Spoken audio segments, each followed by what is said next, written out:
Hey guys, welcome back to my channel. I am Becky and I am here with layout number 2 for Mini Kit Monday, October 2019. Up front, I want to remind you to go check out Traci, Kathy, Dollie, Daisy, Shannon, and Leslie. Right here, I'm going to go ahead and start my layout with the 3 cuts that were for layout number 2. This month, remember, we are doing the 4for4 series that Janet made up for Mini Kit Monday. So there were 3 cuts. It was this big piece, this strip, and there's also a 6x6 piece. If you want to see what the cuts are and you want to see how to do them, hop over to the Facebook challenge group, which will be linked down below, to go ahead and get those as well. I am going to be starting out, well, no, I already started out putting the 3 pieces down, but then I'm going to go ahead and take out 2 branding strips from the Felicity Jane papers that I had in my kit, and I'm going to put that striped one down at the bottom and this little floral piece up at the top. This floral is the same as the other floral, the floral that's down toward the bottom, only it's in a smaller scale because it was on the branding strip. I'm going to go ahead and stick that down right there, and then I'm going to go ahead and commit to this striped piece as well. Stick it down just like this. I am just using my ATG gun for my adhesive on this layout. I'm going to go ahead and put my tile down. It is Maria Luisa Park. Those are also Felicity Jane stickers, alpha stickers. They came with this same collection that I am using for Mini Kit Mondays this month. This month I did not put together my own kit. I just pulled out this Felicity Jane kit that I had in my stash for quite a bit of time, and that's what I'm going to be using.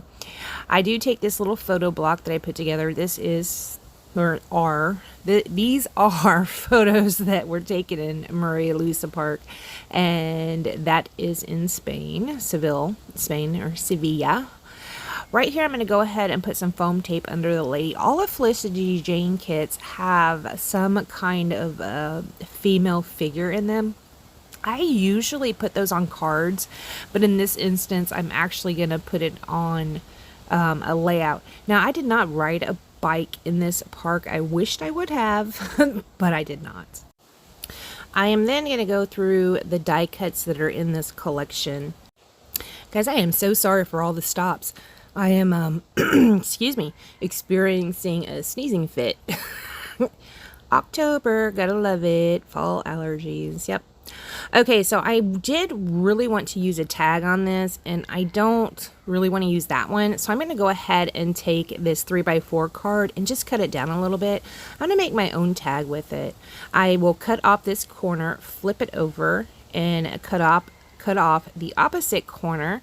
Right here, I am trying to guesstimate what the center is. Then I will take out a hole punch. I think it's a 1/8 inch, and just punch over that hole. I do have this We Are Memory Keepers reinforcer tag punch that I use. Now, generally when I make tags, I like to use my Tim Holtz tag die set, but sometimes I'm just too lazy to pull out the Big Shot, and that's where this hole punch and also that reinforcer reinforcer punch will come in handy.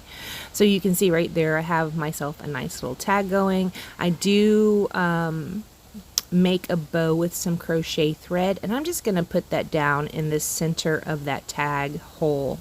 Right here I did pop those flowers up on some foam tape, and I'm going to stick them down right there. This is going to be the start of my cluster in the top left hand corner. So as you can see by the design of this page, it just kind of flows from the top left to the bottom right. I'm going to stick this little flower underneath there just to fill it up a little bit like that, and I'm also going to fill up underneath the front wheel of this bike with a couple little flowers. Well, actually I think it's just a flower and also a little leaf. Now you see under Maria Luisa Park the title. Underneath the title you see where I put a little label down. That's where I'll do my I'll stamp my date, and I'll probably just write a little bit of journaling underneath the title. Depending on how much I come up with, it might just fill up that little spot underneath the title, or it could very well fill up that whole white space down on the bottom. I'm not 100% sure. This kit also did have some enamel shapes, and I am going to be using some hearts down around this page.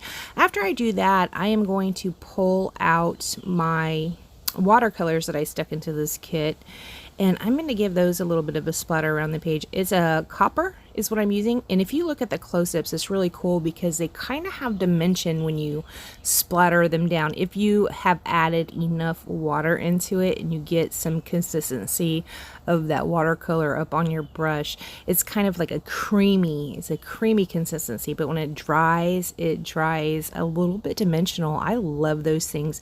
Dollie turned me on to those, so this is my second 10 of them. They're a little bit pricey, but I think they are worth it. Rachel hand makes these watercolors herself. I will link her down below as well if I remember. All right, guys, that's all I'm going to do this layout. I want to thank you so much for joining me. Please like, comment, and subscribe, and I will see you next time.